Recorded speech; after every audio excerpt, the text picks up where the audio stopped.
So what's up? Kumusta? Ayos ba tayo dyan? So nandito tayo ngayon sa may RHC Builders Warehouse, Angat, Bulacan. Okay, dito sa may Rakal branch nila. Okay, dito sa may Rakal Motorcycle. Available po ang ganitong motorcycle. Ito nga pala ang Motofino RV250 ng Rakal. So tara, alamin natin yung presyo at yung specification kung sulit nga bang bilhin ngayong 2026. Bagong taon, bagong motor. Tara, samahan niyo ako.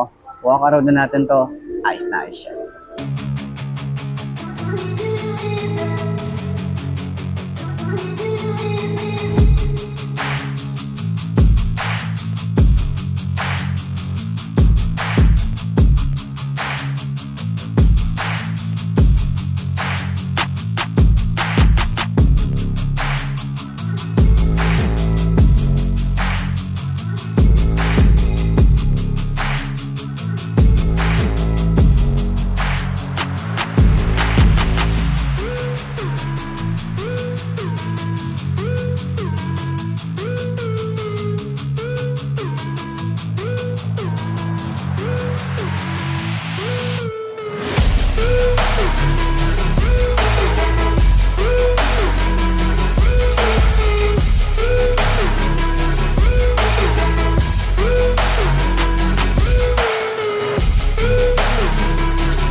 So ayun ang mga best, no?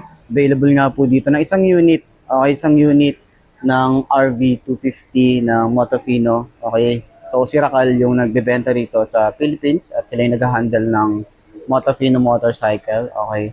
So isa sa mga magaganda at talagang sulit kapag binili nyo. Kung mahilig ka sa mga ganito, okay, mahilig ka sa mga ganitong bike, okay, parang feeling ko din dito, parang BMW din yung datingan niya. So, sorry dun sa mga parang pang BMW din. Yung itsura niya. So, meron tayong malaki or malapad na windshield dito. May bracket na rin yan. Pakita ko sa walk around. Okay? Ang ganda yung headlight. Meron tayong crash guard na rin dito para in case na matumba or safe yung ating motorcycle. Tapos meron na rin tayong lever guard. Ayan, pang big bike na pang big bike. Okay, maganda rin yung ating side mirror and then yung ating panel gauge. Naka-digital na rin tayo rito. Pang big bike talaga yung itsura ng ating gas tank, lalo na yung cap niya, may mga part tayo dito na parang carbon fiber finish. Okay, so yung upuan niya malapad, oh. Ayan. Okay, upuan natin mamaya. So pakita ko muna sa inyo, ito, meron din tayo rito ang top box, tatlo na yan. Okay, kasama na yan sa binili nyo, may bracket na rin yan. Yung top box niya, ang ganda, oh. Talagang, maganda rin yung quality, oh.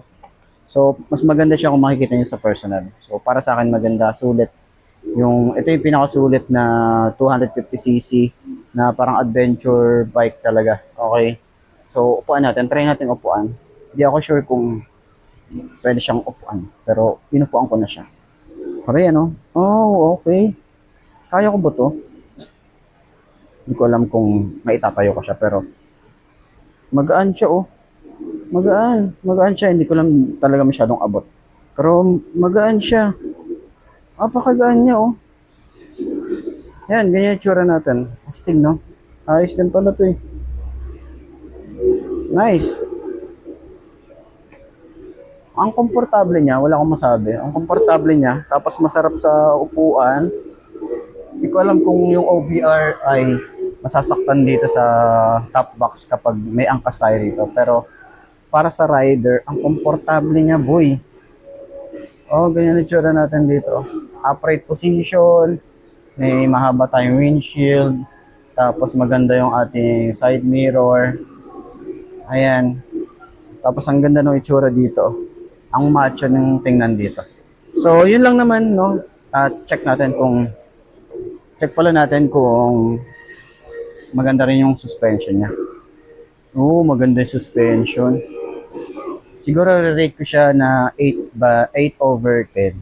So So, maganda yung kanyang shock. Ayan, oh. Okay. So, sa mga pang-on and off-road, pwede rin to.